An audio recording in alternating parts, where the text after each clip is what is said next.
మరణాత విశ్వాస సమాజం అనే టీవీ కార్యక్రమానికి విచ్చేసినటువంటి మీ అందరికీ ప్రభు యేసుక్రీస్తు నామములో వందనాలు. ప్రభు మిమ్మును మీ కుటుంబాలను దీవించి ఆశీర్వదించునుగాక.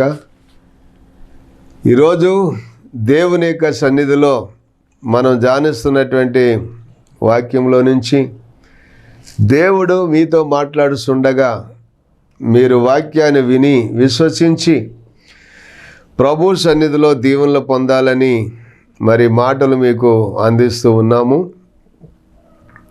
ఇది కీర్తనల గ్రంథము, పరిశుద్ధ గ్రంథమైన బైబిల్ నుండి కీర్తనల గ్రంథము 35వ అధ్యాయము 10వ వచనంలో నుంచి మనం ఈ మాటను ధ్యానం చేసినట్లయితే, అప్పుడు యెహోవా నీ వంటి వాడు ఎవడు? మించిన బలము గలవారి చేతిలో నుండి దీనులను, దోసుకొని వారి చేతుల నుండి దీనులను దరిద్రులను విడిపించువాడవు నీవే అని నా ఎముకలన్నీ చెప్పుకొనుచున్నవి. ఎంత చక్కటి మాట చూడండి. యెహోవా నీ వంటి వాడు ఎవడు? మించిన బలము గలవారి చేతిలో నుండి దీనులను, దోసుకొని వారి చేతిలో నుండి దీనులను దరిద్రులను విడిపించువాడవు నీవే అని నా ఎముకలన్నీ చెప్పుకొనుచున్నవి. ప్రార్థన. తండ్రి, మీకు వందనాలు నాయన. నీ బిడ్డలను ఆశీర్వదించి నాయన, నీ ప్రజలు ఏ బంధకాలలో ఉన్నప్పటికీ కూడా నువ్వు విడిపించుటకు సమర్థుడైన దేవుడవని, నీ శక్తి వలన, నీ బలము వలన ప్రజలకు విడుదల, విముక్తి కలుగుతున్నదని నాయన విశ్వసించి నిన్ను నమ్ముకొని విడుదల పొందే ప్రజలుగా ఉండటానికి సహాయం చేయండి. మీరే ఆత్మకార్యం జరిగించి మహిమ పొందండి. యేసు నామములో ప్రార్థిస్తున్నాము తండ్రి, ఆమెన్. మంచిది ప్రియ దేవుని బిడ్డలారా,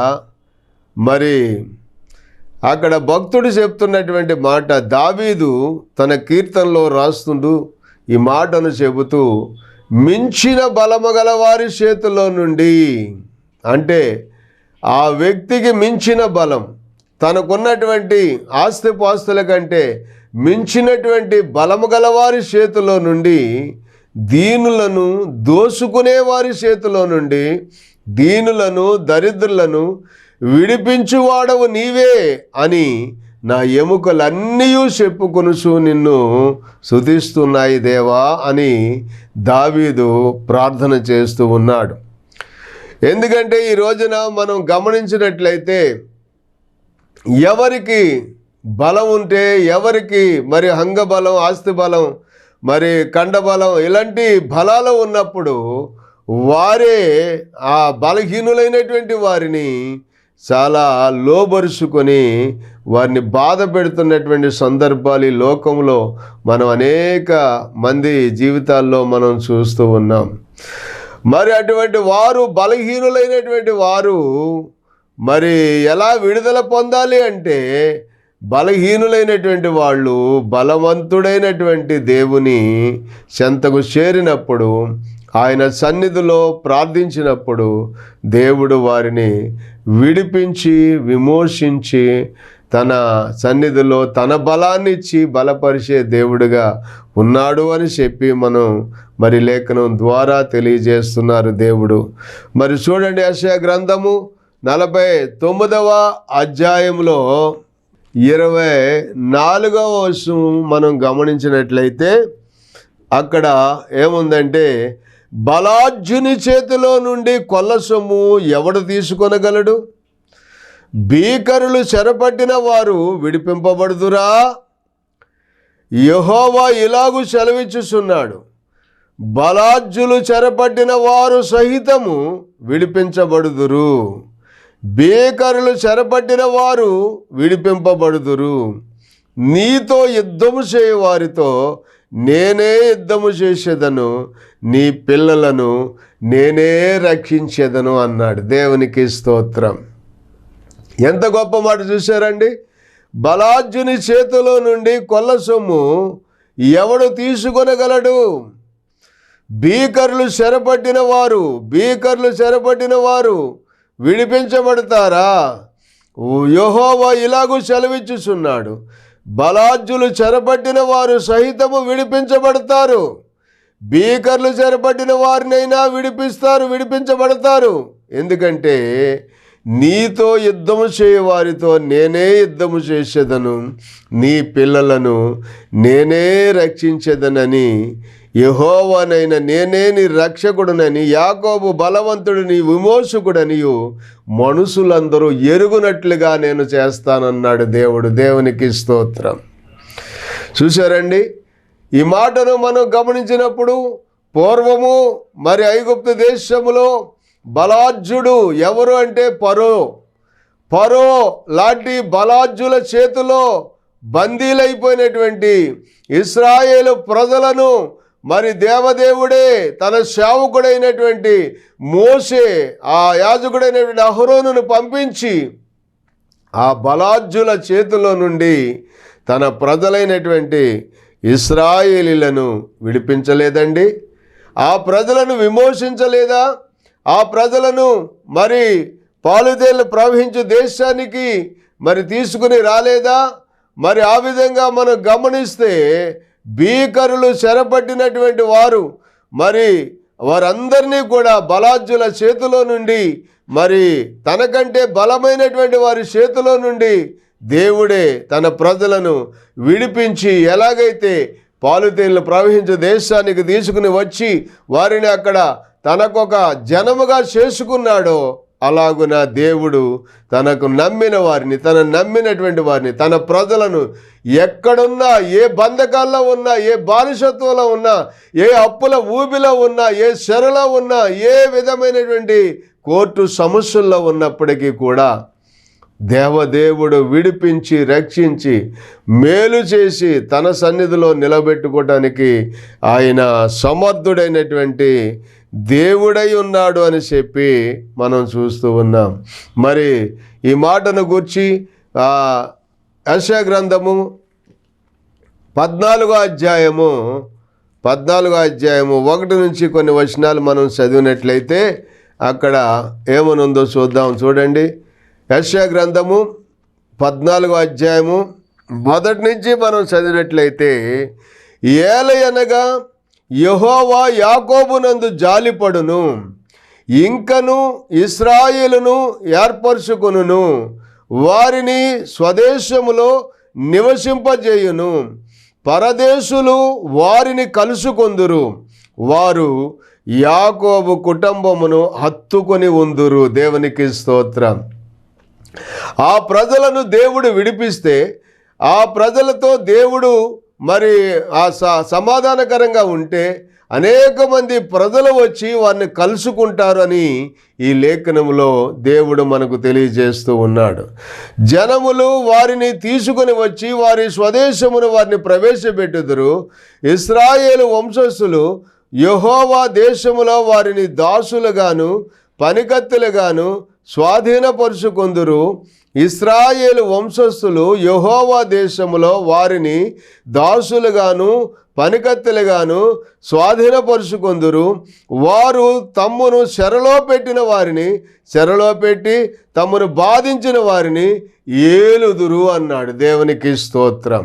అంటే ఎవరైతే ఇశ్రాయేలు ప్రజలను బానిసలుగా చూశారో, ఎవరైతే ఇశ్రాయేలు ప్రజల్ని మరి వేధిస్తూ ఉన్నారో, అటువంటి వారిని చెరలో పెట్టినటువంటి వారిని వీరు వారి మీద ఏలుబడి చేసేటట్లుగా దేవుడు చేస్తాడని ఈ లేఖనము తెలియచేస్తూ ఉంది. ఉదాహరణకి ఒక దైవజనుడు చెప్పినటువంటి ఆ మాట ఏమనంటే, ఒక రైతు ఉన్నాడంట. ఆ రైతు తన పనివాణిని చూసి, మీరు మరి చదువుకోవడానికి యోగ్యులు కాదని వారిని బానిసలుగా చూస్తూ వచ్చారంట.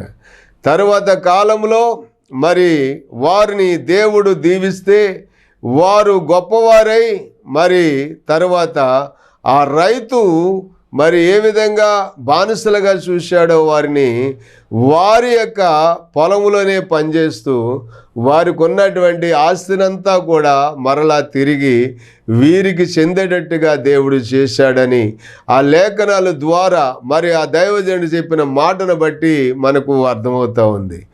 ఈ విధంగా మనం గమనించినట్లయితే ఇక్కడ మరి 3వ వచనం దగ్గర నుంచి మనం చదివినప్పుడు అక్కడ 4వ వచనంలో ఏముందంటే, నీ బాధను నీ ప్రయాసమును నీ చేత చేయింపబడిన కఠిన దాసత్వమును కొట్టివేసి యెహోవా నిన్ను విశ్రమింపజేయు దినమున నీవు బబులోను రాజును గూర్చి అపహాసపు గీతము ఎత్తి ఇలాగున పాడుదువు. బాధించిన వారు ఎట్లు నశించిపోయిరి, రేగుచుండిన పట్టణము ఎట్లు నాశనమాయను, దుష్టుల దుడ్డుకర్రయు మానని హత్య చేత జనములను క్రూరముగా కొట్టిన ఏలికలను రాజదండమును యెహోవా విరగగొట్టి ఉన్నాడు అని చెప్పి రాయబడి ఉంది. ఆ విధంగా మనం చూస్తే దేవుని యొక్క సన్నిధానములో దేవుని బిడ్డలైనటువంటి వారిని దేవుడు ఎప్పుడూ కూడా విడిచిపెట్టేవాడు కాదని, ఎంత బానిస బంధకాలలో ఉన్నప్పటికీ కూడా వారిని విడిపించి, వారి మెడను కట్టిన కర్రను విడిపించి, వారి కాడిని విరగ్గొట్టి తన ప్రజలైనటువంటి వారికి స్వేచ్ఛను కలుగజేయటానికి దేవుడు బలవంతుడైనటువంటి దేవుడుగా ఉన్నాడని, మరి బలాజ్యులు వశపరుచుకొని తన ప్రజలను అణగద్రొక్కుతున్నటువంటి సందర్భంలో కూడా దేవుడు చూస్తూ ఊరుకునేవాడు కాదు అనటానికి చక్కటి ఉదాహరణ ఏంటంటే, మా ప్రాంతంలో ఒక దేవుని సేవకుడు మరి దేవుని యొక్క సేవ చేస్తున్నాడు. ఒకప్పుడు ఆయన చాలా మరి బానిసగా బ్రతికినటువంటి వ్యక్తి. వాళ్ళ తాతగారు ఒక రైతు దగ్గర కొంత డబ్బు అప్పు చేస్తే, అప్పు చేసినటువంటి ఆ బాకీ తీరకపోతే వాళ్ళ తాతగారు పాలేరుతనం చేసి మరి ఆ రైతు బాకీ తీర్చినప్పటికీ కూడా ఆ బాకీ తీరకపోతే తరువాత వాళ్ళ తండ్రి గారు కూడా ఆ రైతు దగ్గర మరి ఆ బాకీ తీర్చడం కోసం పాలేరుగా పనిచేసాడండి. ఆ తండ్రి గారు కూడా పనిచేసి కొంతకాలం చేసిన తర్వాత ఆ తండ్రి గారు మరి తరువాత కాలం చేస్తే మరలా ఇప్పుడు కుమారుడు కాలం వచ్చి ఆ కుమారుడు కూడా ఆ రైతు పొలంలో పనిచేస్తూ ఉన్నాడు. అలాగున పనిచేస్తూ ఉన్నప్పుడు పనిచేస్తున్నటువంటి ఆ వ్యక్తిని మరి జాన్ బాబు పేరు, జాన్ బాబు నువ్వు లేచి మరి నేను పిలిచిన పని కొరకు నువ్వు వెళ్ళు అని చెప్పి దేవుడు జాన్ బాబుతో మాట్లాడుతూ ఉన్నాడు. మరి నిజంగా చూడండి, దేవుడు పిలుపునందుకొని జాన్ బాబు లేచి వెళ్ళటానికి వెనక ఉన్నటువంటి తనకున్నటువంటి బంధకాలు, వాళ్ళ తాత దగ్గర నుంచి తండ్రి దగ్గర నుంచి తన దాకా వచ్చినటువంటి ఆ ఆర్థిక ఇబ్బందులు అతన్ని బంధించి పెట్టి విడుదల లేనటువంటి పరిస్థితుల్లో బాధపడుతూ మరి ఏడుస్తూ నాయనా నువ్వు పిలిచినటువంటి మాట వాస్తవమే కానీ నువ్వు వెళ్ళమన్న స్థలానికి నేను వెళ్ళటానికి సిద్ధమే కానీ నాకు వెనుకున్నటువంటి ఈ బాకీల వలన నేను వెళ్ళలేకపోతున్నాను ప్రభువా అని చెప్పి దేవుని సన్నిధిలో పడి ఏడవటం మొదలుపెట్టాడు. అయినా దేవుడు మరలా నీవు లేచి నేను వెళ్ళమన్న పనికి, నేను పిలిచిన పనికి నువ్వు వెళ్ళు అని చెప్పినప్పుడు ఇంక తట్టుకోలేక ఎవరికి చెప్పకుండా ఆయన మరి కొద్దిగా బట్టలు సర్దుకొని ఆయన అక్కడి నుంచి మరి బయలుదేరి మరణాత వేద పాఠశాల అనేటువంటి బైబిల్ కాలేజీకి వెళ్ళిపోయాడు. అక్కడ మరణాత వేద పాఠశాల బైబిల్ కాలేజీకి వెళ్ళిపోతే అక్కడ బైబిల్ కాలేజీలో చదువుతూ ఉండగా మరి ఈయన వెళ్ళిపోయినటువంటి విషయం మరి తెలుసుకున్న రైతు వెంటనే ఉత్తరాలు రాయటం మొదలుపెట్టాడు. నువ్వెక్కడున్నా సరే, ఏ స్థలంలో ఉన్నా సరే నిన్ను వెతికి పట్టుకొచ్చి నేను మరలా నా పనిలో పెట్టుకుంటాను, నేను వదిలిపెట్టను అని చెప్పి ఆ రైతు ఉత్తరాలు రాస్తూ ఉంటే మరి ఆయన మరలా ఈ బాధను ఎలా తట్టుకోవాలి అని చెప్పి, బంధకాల నుంచి ఎలా విడుదల పొందాలి అని చెప్పి ఏడుస్తూ ప్రార్థన చేస్తూ ఉన్నాడు. ఈ విడుదల ఎలా వస్తుంది, విడుదల ఎలా వస్తుంది, విడుదల ఎలా వస్తుందని ఏడుస్తూ ఉంటే, నిజంగా ఒక రోజున మరి నిజంగా ఆయన ప్రార్థన చేస్తున్నప్పుడు దైవజనులు మోయస్ చౌదరి గారు ఆ రోజున మరి ఆయన ప్రార్థన ఆలకించి చుట్టూ చూస్తున్నప్పుడు, ఆఫీసుకు పిలిచినప్పుడు, ఏం జరిగింది, నువ్వు ఎక్కడి నుంచి వచ్చావు, నువ్వు ఎలా వచ్చావు, అసలు ఏంటి కథ ఏంటని చెప్పి అడిగితే అప్పుడు ఆయన స్టోరీ అంతా చెప్పుకొచ్చాడు. చెప్పిన తర్వాత మరి నిజంగా దేవుడు అద్భుతమైన సహాయం చేసి ఆయనకు, రైతుకు ఎంత బాకీ ఉందో అంత బాకీ కట్టేసి రమ్మని ఆయనకు అమౌంట్ ఇచ్చి పంపిస్తే ఆయన ధైర్యంగా వచ్చి ఆ బాకీని కట్టేసి, ఇక మరలా మీకు మాకు ఏ విధమైన సంబంధం లేదు, ఇక్కడితో మీ రుణం తీరిపోయిందని చెప్పి స్వేచ్ఛగా వచ్చేసి బైబిల్ కాలేజీలో రాజులైన యాజక సమూహములో దేవుని సొత్తైన ప్రజలుగా, సొంత దేవుని జనంగా మారిపోయి దేవుని యొక్క పరిచర్యలో ఆయన కొనసాగుతూ గుంటూరు జిల్లా విప్పడం అనే గ్రామంలో ఆయన దేవుని యొక్క సేవకునిగా సేవను ప్రారంభించాడు. దేవునికి స్తోత్రం. తన భార్య బిడ్డలతో కూడా అక్కడికి వచ్చి అక్కడ దేవుని యొక్క సేవ గ్రామంలో సేవ చేస్తూ ఉంటే, తర్వాత కాలంలో కొంతకాలానికి మరి దేవుడు వారిని హెచ్చించిన విధానం చూస్తే ఆ గ్రామానికే మరి తన భార్యను సర్పంచ్గా చేశారు. ఇది జరిగిన వాస్తవమైనటువంటి మరి సంఘటన. నిజంగా గమనిస్తే ఈ రోజున ఒకప్పుడు బానిసగా బంధించబడి, ఒకప్పుడు బానిసలుగా జీవిస్తున్నటువంటి వారి జీవితాలను ఎలా దేవుడు ఆశీర్వదించి ఉన్నతమైన స్థానంలో హెచ్చిస్తాడు అనటానికి ఇలాగున జీవించి ఉన్నటువంటి వారి యొక్క సజీవ సాక్ష్యాలే ఆధారమై ఉన్నదన్నమాట అండి. అందుకనే దేవుని బిడ్డలారా, ఇక్కడ మనం గమనిస్తే యాకోబునందు దేవుడు జాలి పడుతున్నాడు. ఇశ్రాయేలు ప్రజల మీద దేవుడు జాలి పడుతున్నాడు. ఎవరైతే దేవుని వైపు చూస్తారో, ఎవరైతే బంధకాలలో ఉండి మమ్మల్ని విడిపించడానికి ఎవరు లేరని చెప్పి బాధపడుతున్నారో వారందరికీ దేవుని హస్తం తోడుగా ఉండి విడిపించి తన ప్రజలతో ప్రధానులతో కూర్చోబెట్టడానికి పెంట కుప్పల నుండి దీనులను పైకి లేవనెత్తి ఉన్నతమైన స్థానంలో కూర్చుండబెట్టడానికి మన దేవుడు సమర్థుడైన దేవుడై ఉన్నాడని గుర్తించినట్లయితే దేవుడు మిమ్మలను, మీ కుటుంబాలను కూడా, ఈ వాక్యం వినిస్తున్నటువంటి ప్రజలను కూడా దేవుడు విడిపించి వారికి ఉన్నటువంటి బంధకాలలో నుంచి, బానిసత్వంలో నుంచి విడిపించి విడుదల చేసి తన ప్రజల ప్రధానులతో కూర్చుండబెట్టడానికి దేవుడు సమర్థుడైనటువంటి దేవుడై ఉన్నాడని మనం గమనించాలి. చూడండి, ఇక్కడ గమనించినట్లయితే మరి యెషయా గ్రంథము 51వ అధ్యాయము, యెషయా గ్రంథము 51వ అధ్యాయము 22వ వచనం దగ్గర గురించి మనం చదివితే, నీ ప్రభువగు యెహోవా తన జనుల నిమిత్తము వ్యాజ్యమాడు నీ దేవుడు ఇలాగూ సెలవిచ్చుచున్నాడు. ఇక్కడ మనం గమనిస్తే దేవుని యొక్క మాటను గురించి మనం ఆలోచన చేస్తే, వారు ఏ బాధలో ఉన్నారో ఆ బాధల నుంచి వారిని విడిపించి వారిని బాధపరుచు వారి యొక్క చేతిలో ఆ తూలి పడజేయేటువంటి పాత్రను నేను పెడతాను అని చెప్పి దేవుడు మాట్లాడుతూ వచ్చాడు.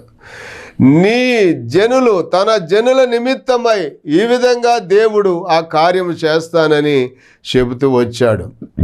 కారణం ఏంటి అంటే, ఇర్మియా గ్రంథము 50 అధ్యాయము 34వ వచనం మనం గమనిస్తే, వారి విమోచకుడు బలవంతుడు, సైన్యములకు అధిపతి యెహోవా అని ఆయనకు పేరు.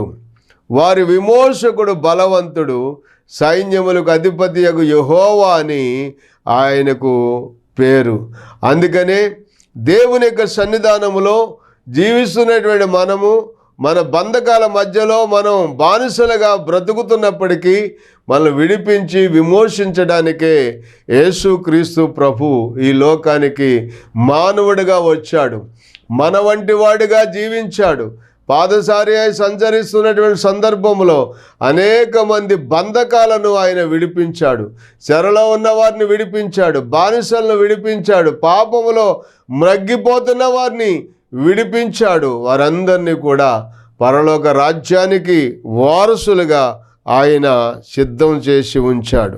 కనుకనే దేవుని యొక్క సన్నిధానంలో జీవిస్తున్నటువంటి మనం మరి దేవుడు విడిపించే దేవుడని, ఆయన రక్షించే దేవుడని, ఆయన కనికరించే దేవుడని, తన ప్రజల పక్షాన గొప్ప కార్యాలు జరిగించే దేవుడని మనం దేవుని యొక్క లేఖనాల్లో చూస్తూ ఉన్నాం.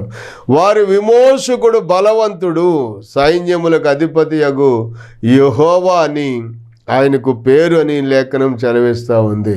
కనుకనే ఇశ్రాయేలు ప్రజల్ని బానిస బంధకాల్లో నుంచి విడిపించాడు, విమోచించాడు, పాలుతేళ్లు ప్రవహించేటువంటి దేశానికి నడిపించాడు. అద్భుతమైనటువంటి ఆశీర్వాదాలతో తన ప్రజలను నింపుతూ వచ్చాడు.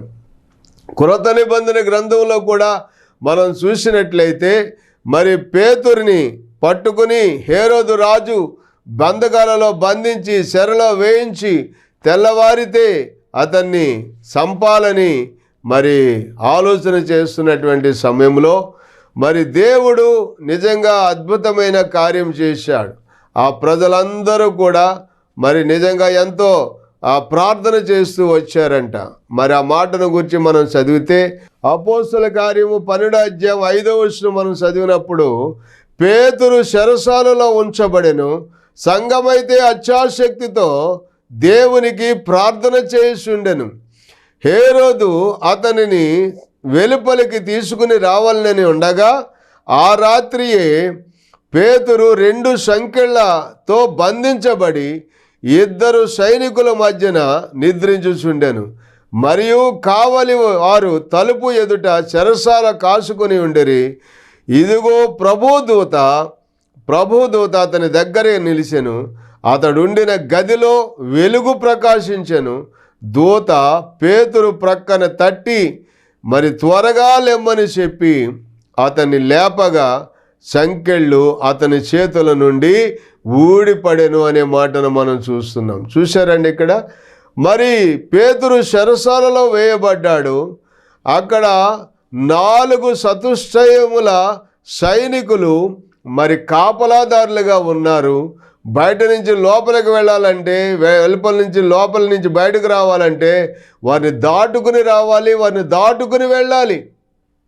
కానీ అటువంటి సందర్భంలో మనం గమనిస్తే ఇక్కడ మరి సంఘమంతా అత్యాశక్తితో ప్రార్థన చేస్తున్నప్పుడు, పేతురైతే చెరసాలలో బంధించబడి ఉన్నప్పుడు, సంకెళ్ళ మధ్యలో బంధించబడి ఉన్నప్పుడు ప్రభుదూత అతని దగ్గర నిలిచెను. అతడుండినటువంటి గదిలో వెలుగు ప్రకాశించెను. ఆ దూత పేతురు ప్రక్కన తట్టి త్వరగా లెమ్మని చెప్పినప్పుడు అతడు లేవగా సంకెళ్ళు చేతుల నుంచి ఊడి పడిపోని అంట. హల్లెలూయా.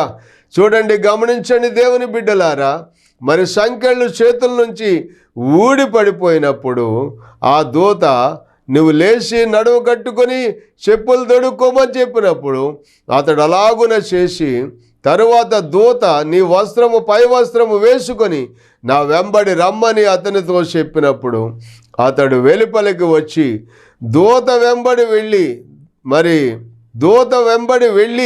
దూత వలన జరిగినది నిజముగా జరిగినదని గ్రహింపక తనకు దర్శనము కలుగుతుందని చెప్పి అనుకుంటున్న సమయంలో మొదటి కావలిని 2వ కావలిని దాటి పట్టణమునకు పోవు ఇనప గవని వద్దకు వచ్చినప్పుడు దానంతటా అదే వారికి తెలుసుకొనెను.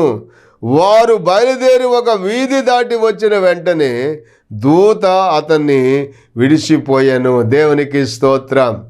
అంటే దేవుని యొక్క ప్రజలను, బంధించబడినటువంటి సేవకులను విడిపించడానికి దేవుని దూతలు పరలోకములో నుంచి మరి దిగి వస్తారు అనటానికి ఇది గొప్ప ఉదాహరణగా ఉంది.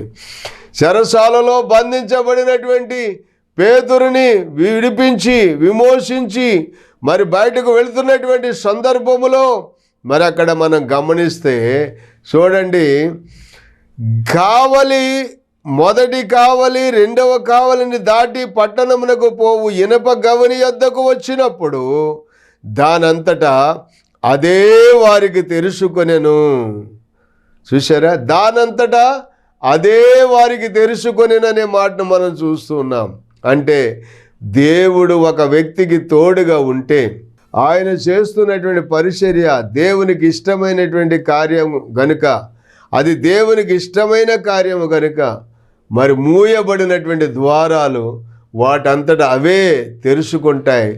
బంధించబడినటువంటి తన ప్రజలు విడుదల పొంది బయటకు వస్తారనటంలో ఏమాత్రము సందేహం లేదు. దేవుని బిడ్డలారా, కనుకనే ఈ విషయాన్ని మనం గమనించినట్లయితే చెరసాలలో ఉన్న, బంధకాలలో ఉన్న, బానిసలుగా ఉన్న, ఎక్కడ ఉన్నప్పటికీ కూడా దేవుడు విడిపించడానికి ఆయన సమర్థుడైనటువంటి దేవుడు మనకు ఉన్నాడు గనుక ఆయన మరి మిమ్మల్ని, మమ్మలను ఒకప్పుడు పాపములో, బానిసత్వంలో మ్రగ్గిపోతున్న బ్రతుకులను విడిపించి ఈ రోజున మరి దేవుని యొక్క పరిచర్యలో, దేవుని యొక్క సేవకులుగా మరి ఈ రోజున వాడుకుంటూ ఉన్నాడంటే ఆయన ఇచ్చినటువంటి విడుదలను బట్టే మేము స్వేచ్ఛగా జీవించగలుగుతూ ఉన్నాం. ఒకప్పుడు పాపం చేత బంధించబడిన వారము, బానిసలుగా బంధించబడిన వారము, పాపంతో శాపంతో జీవిస్తూ బ్రతుకులు వెళ్ళబుచ్చుతూ ఏమాత్రము ప్రయోజనము లేనటువంటి జీవితాలు జీవిస్తున్నటువంటి మమ్మలను మా ప్రభు అయిన యేసు క్రీస్తు ఆయన శిలువలో కార్చిన అమూల్యమైన రక్తము చేత, ఆయన సిందించబడిన అమూల్యమైన రక్తము చేత మా పాపపు మరకలన్నీ కడిగివేసి పాపపు జీవితాల నుంచి విడిపించి, ఆ బానిసత్వం నుంచి, ఆ బంధకాల నుంచి విడిపించి తన రక్తముతో శుద్ధులుగా చేసి తన ప్రజలుగా చేసుకుని ఆయన సన్నిధిలో మమ్మల్ని నిలబెట్టారు. అందుకని ఈ రోజున ఇంత ధైర్యంగా, ఇంత సంతోషంగా, ఇంత భరోసాగా మేము చెప్పగలుగుతున్నాము అంటే యేసు క్రీస్తు ప్రభుని గూర్చి మరి ఆయన చేసిన త్యాగం, యాగం మా జీవితాలని బాగు చేసింది. అందుకనే మీరు ఏ విధమైన బంధకాలలో బంధించబడి ఉన్నప్పటికీ కూడా యేసు ప్రభువా మాకు సహాయం చేయండి, మేము ఈ బంధకాల నుంచి విడుదల పొందే మరి నీ రాజ్యంలో, నీ సన్నిధిలో నిన్ను నమ్ముకోవాలి అని చెప్పి ఆశపడుతున్నామంటే మీరు ఎక్కడున్నా పర్వాలేదు, మీరున్న స్థలంలోనే చిన్న ప్రార్థన చేయండి. ప్రభు తప్పకుండా మీకు సహాయం చేస్తాడు, మీకు శాంతిని, సమాధానమునిస్తాడు, నెమ్మదినిస్తాడు. ఆయన శిలువలో కార్చిన అమూల్యమైన రక్తమే మీ ప్రతి పాపాలను కడిగి పాప బంధకాల నుంచి విడిపించి మిమ్మల్ని దేవుని బిడ్డలుగా చేసి ఆయన రాజ్య వారసులుగా ఆయన సిద్ధపరుచునుగాక. ప్రార్థన చేద్దాం. తండ్రి, మీకు వందనాలు. నీ బిడ్డలను దీవించి ఆశీర్వదించిన ఆయన వారు ఏ విధమైన బంధకాలలో ఉన్నప్పటికీ, ఏ విధమైన బానిసత్వంలో ఉన్నప్పటికీ వారన్నిటిలో నుంచి కూడా విడుదల పొంది నీ రాజ్య వారసులుగా సిద్ధపడటానికి అయ్యా నీ హస్తము సాపి వారిని బాగు చేసి బలపరిచిన ఆయన నీ సన్నిధిలో స్థిరపరచమని యేసు నామములో ప్రార్థించి వేడుకొనుచున్నాం పరమ తండ్రి. ఆమెన్. వందనాలు. దేవుడు మిమ్మల్ని దీవించునుగాక. ఆమెన్.